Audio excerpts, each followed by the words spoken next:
तेजस ने पकड़ी रफ्तार, भारत चीन पर हमले को तैयार। दुनिया में बढ़ी तेजस की मांग, भारत ने पाकिस्तान और चीन की खींची टांग। मेड इन इंडिया बना दुश्मनों के लिए मुसीबत, भारत तेजस से लाएगा कयामत। दुनिया में भारत ने मचाई खलबली, अर्जेंटीना मलेशिया में तेजस की मांग बढ़ी। 2023 में भारत करेगा विमानों से धमाका, सुनकर ड्रैगन का हुआ साकी नाका। पाकिस्तान से पीओके छीनने में तेजस आएगा काम, पाकिस्तान का होगा काम तमाम। तो दोस्तों, चीन को तवांग से खदेड़ने के बाद आज से ईस्टर्न सेक्टर में एयरफोर्स ने एक बड़ा युद्धाभ्यास शुरू कर दिया है। 9 दिसंबर को हुई झड़प के बाद इस एक्सरसाइज को बेहद अहम माना जा रहा है। एयरफोर्स ने इस युद्धाभ्यास के लिए ईस्टर्न सेक्टर के अपने सभी एयरबेस को एक्टिव कर दिया है। असम के 3 और पश्चिम बंगाल के 1 एयरबेस से एयरफोर्स ये एक्सरसाइज कर रही है। साथ ही अरुणाचल प्रदेश में बनी एयर स्ट्रिप का इस्तेमाल भी इस युद्धाभ्यास के लिए किया जा सकता है। इस अभ्यास में राफेल, सुखोई, मिराज के साथ साथ तेजस भी हिस्सा ले रहा है। चौथी पीढ़ी के देसी तेजस MK1 के बाद अब भारत नेक्स्ट जनरेशन के लड़ाकू विमान बनाने की राह पर है। ये विमान 5वीं और 6ठी पीढ़ी के होंगे। तेजस की टेक्नोलॉजी का इस्तेमाल भारत 3 नई परियोजनाओं के लिए करेगा। इन लड़ाकू विमानों के तैयार होने के बाद भारत इस मामले में अमेरिका, चीन, फ्रांस और रूस जैसे देशों की बराबरी कर लेगा। इससे भारत को दूसरे देशों को लड़ाकू विमान बेचने का मौका भी मिलेगा। इस बाजार पर अभी कुछ देशों का कब्जा है। भारत ने इस बाजार में कदम रख दिया है और इसकी शुरुआत तेजस MK1 से हो रही है। भारत इसे मलेशिया को बेचने वाला है।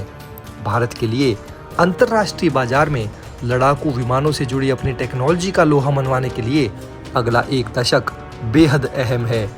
भले ही तेजस को बनाने में देश को 2 दशक लग गए, लेकिन अब DRDO एरोनॉटिकल डेवलपमेंट एजेंसी और हिंदुस्तान एरोनॉटिक्स लिमिटेड के पास स्वदेशी टेक्निक है।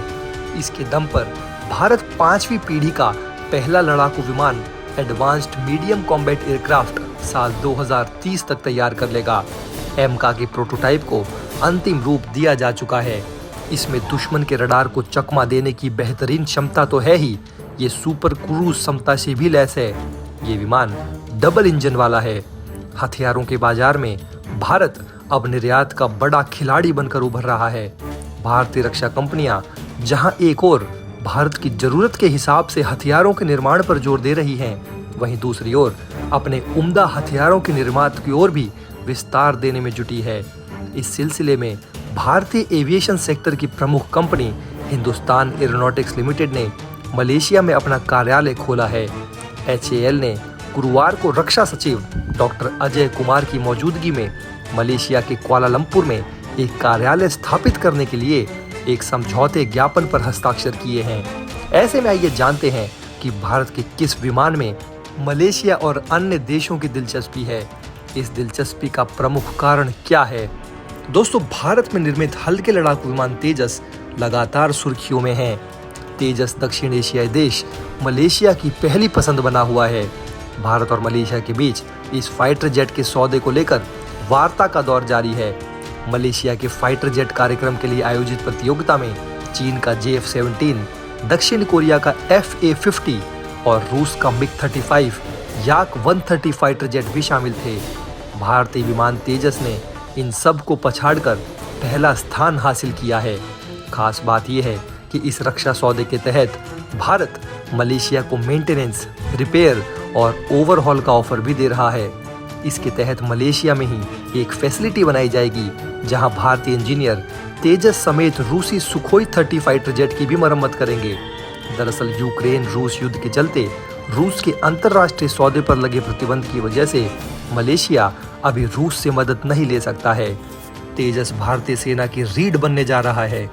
इन विमानों के मिल जाने से वायुसेना की मौजूदा ताकत में जबरदस्त इजाफा होगा।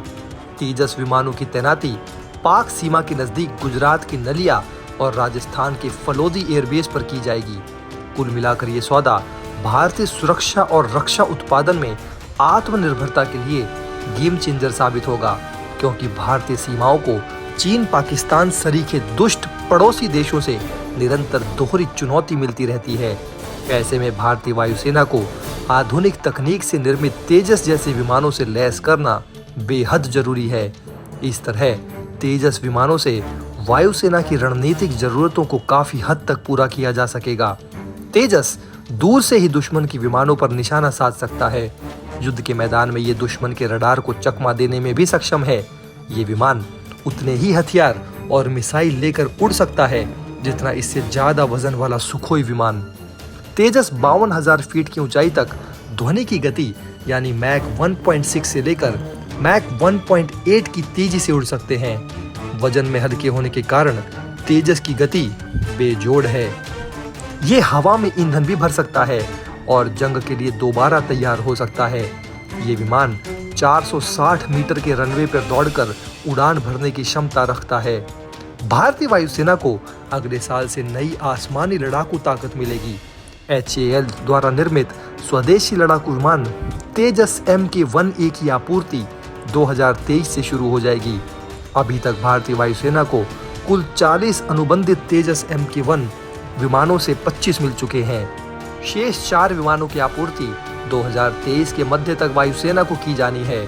मौजूदा समय में भारतीय वायुसेना के पास लड़ाकू विमानों का बेड़ा 31 स्क्वाड्रन से नीचे है। भारतीय वायुसेना की एक स्क्वाड्रन 16 युद्धक विमानों और पायलट ट्रेनिंग के 2 विमानों से मिलकर बनती है। मौजूदा समय में भारतीय वायुसेना के पास लड़ाकू विमानों की 30 स्क्वाड्रन है, जबकि 2 फ्रंट वॉर की तैयारियों के लिहाज से कम 38 स्क्वाड्रन होने चाहिए। इसलिए वायुसेना ने 2030 तक 8 और स्क्वाड्रन बढ़ाने का फैसला लिया है। नई बनने वाली 8 स्क्वाड्रन का 75% हिस्सा स्वदेशी LCA और 5वीं पीढ़ी के MK से पूरा किया जाना है। LCA MK-1 के 40 विमानों का ऑर्डर पहले ही HAL को दिया जा चुका है।